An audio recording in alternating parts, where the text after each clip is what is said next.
Merci de votre fidélité et il est avec nous comme chaque mardi matin en direct d'Israël. Yom Tov Kalfon, bonjour.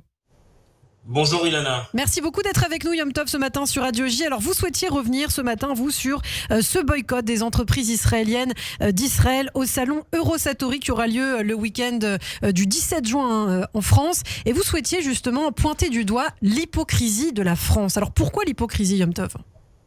Tu sais, c'est une hypocrisie qui va sur plusieurs domaines. Vraiment une hypocrisie par rapport à Israël, qui a toujours été un allié de la France, notamment sur les questions sécuritaires. Lorsque la France avait besoin d'Israël au niveau de la lutte antiterroriste, par exemple après les attentats de Toulouse, du Bataclan, Israël était là pour aider la France. Et là, alors que Israël est en guerre contre le terrorisme depuis 8 mois bientôt, la France boycotte les entreprises militaires israéliennes. Je tiens à vous rappeler que c'est le même Emmanuel Macron, donc qui est à l'origine de ce boycott d'Israël, qui quelques jours après le 7 octobre s'est rendu en Israël, avait parlé de créer une coalition, rappelez-vous, internationale pour lutter contre le terrorisme. On est passé d'une situation de coalition internationale pour lutter contre le terrorisme, donc avec Israël, au boycott d'entreprises israéliennes qui sont à la pointe justement de cette lutte contre le terrorisme ici, face aux terroristes locaux, mais aussi dans le monde entier, puisque nous savons que ces entreprises israéliennes vendent des armes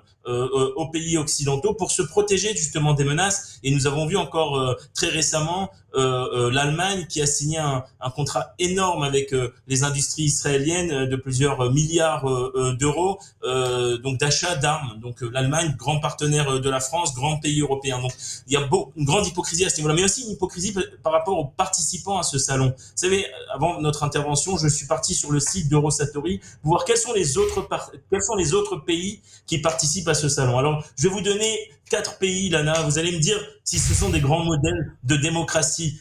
La Chine, vous savez, la Chine, celle qui fait un génocide culturel des Ouïghours. Eh ben, la Chine participe au salon d'Eurosatori. Emmanuel Macron ne boycotte pas la Chine. La Turquie d'Erdogan, aux tendances islamistes et qui est aussi impliquée dans de nombreux conflits, notamment des conflits contre l'Union européenne à Chypre. Le Pakistan aussi, un exemple, un modèle, vous savez, de démocratie, de respect des droits de l'homme, et l'Arabie Saoudite.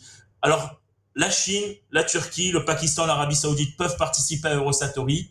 Israël, démocratie, attaquée, allié de la France, dont les armes ont toujours aidé à protéger les Occidentaux de la menace islamiste et de la menace terroriste, et boycotter. Je crois que c'est une honte pour la France, une honte pour Emmanuel Macron, mais c'est même plus du en même temps, là, c'est vraiment une perte de boussole morale de sa part, ce boycott. Et je pense qu'il faut faire entendre notre voix. Alors je sais que Macron met ça sur le dos de Rafah, évidemment, il a été prendre l'actualité récente, sauf que, par exemple, j'ai vu chez vos confrères d'LCI une contre-enquête concernant Rafah, sur des choses dont j'avais parlé sur cette antenne, si vous vous souvenez bien, la semaine dernière, oui. Comme quoi la frappe de Rafah, en fait, a touché probablement des munitions du Hamas qui étaient sur place, et ce sont ces munitions qui ont provoqué le nombre important de victimes qu'il y a eu lors de cette frappe. Donc Israël est loin d'être responsable de ce qui s'est passé à Rafah, mais pourtant ça a servi à Emmanuel Macron pour trouver un prétexte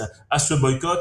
En réalité, je crois que le vrai prétexte, c'est qu'Emmanuel Macron veut à quelques jours des européennes draguer probablement un certain électorat et peut-être céder à certaines pressions de son aile gauche ou de l'extrême gauche en tapant sur Israël. Une fois de plus, Israël est victime probablement d'un projet politique et face à ça, on a en fait une faillite morale de la France, parce que je suis sûr que lorsque la France aura de nouveau besoin d'Israël pour lutter contre le terrorisme sur le sol français, Israël sera là, et là de nouveau nous verrons les commandes, je pense, de l'armée de la défense française vers ces mêmes entreprises israéliennes qui ont été boycottées à ce salon.